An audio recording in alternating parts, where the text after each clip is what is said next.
मलक सरदार असाए कोस्तान पर जिथे किथे मलिक साहब जो अली किथे किथे भी अल्लाह से उन्हें इज्जत किया जिथे किथे उन्हें नालो है असा के गरीबन के हिते कोस्तान में सबन के अल्लाह पाक नवाज़ियो उन्हें नवाज़ी छो है छो त बरल में न त बाज़ार हुजन बाबा सुना सरदार जानी वो मलक जा दुश्मन मलक असद जा दुश्मन सा गोले गोले हमारी दाते मलक जा दुश्मन सा गोले गोले गोले गोले हमारी दाते कदे कौन छदी दाते गोले गोले हमारी दाते कदे कौन असद जा दुश्मन मलक जा दुश्मन सा गोले गोले हमारी दाते मलक जा दुश्मन सा गोले गोले अरे रोशन अरे शरीफ जानी सब जेके मलक साहब जे कलाम लेंगे नाम जन क्या आई हिना मुगल ने भर जे पे तो पैर को इनाम दे माने मलक साहब भी बुझे तो इन में हर को मानो दिसे तो अमूल में हां मलक जा दुश्मन सा गोले गोले मारी दात गोले गोले मारी दात कदे कौन छदी दासे बोले बोले मरना कदे कौन छदी दासे मलक जा दुश्मन सा बोले बोले हमारी दात आए असद जा दुश्मन सा बोले बोले हमारी दात जियो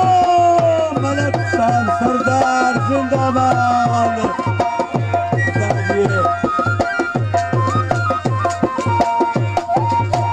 ये जुमन जानी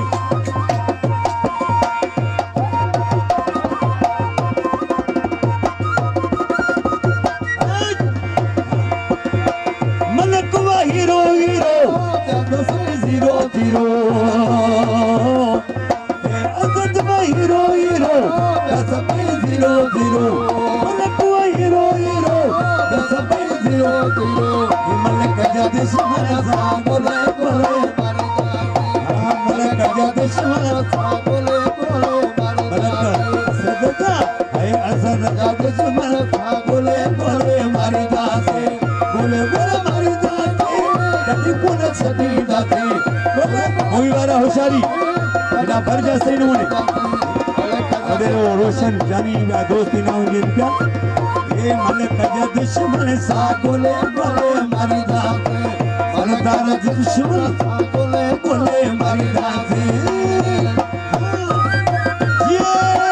सरदार मलक असद सिकंदर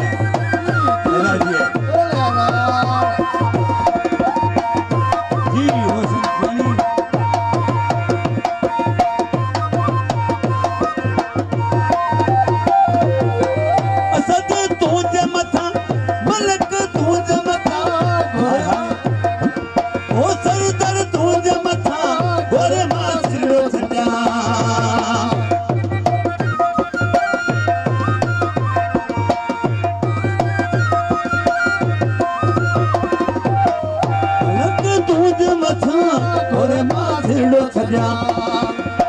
मलक जा दुश्मन सा गोले गोले हमारी दात मलक जा दुश्मन सा गोले गोले हमारी दात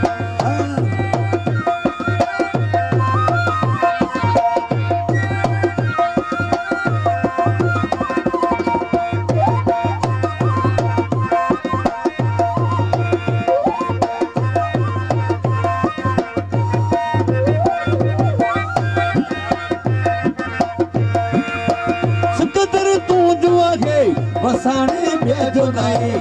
कदर तू जो आए वसाने भेजो नाए दुश्मन सा गोले गोले हमारी दात कदर दुश्मन सा गोले गोले हमारी दात मलक जा दुश्मन सा गोले गोले हमारी दात मलक जा दुश्मन सा गोले गोले हमारी दात मुझे हाने आखिरी गाना मुझे जानी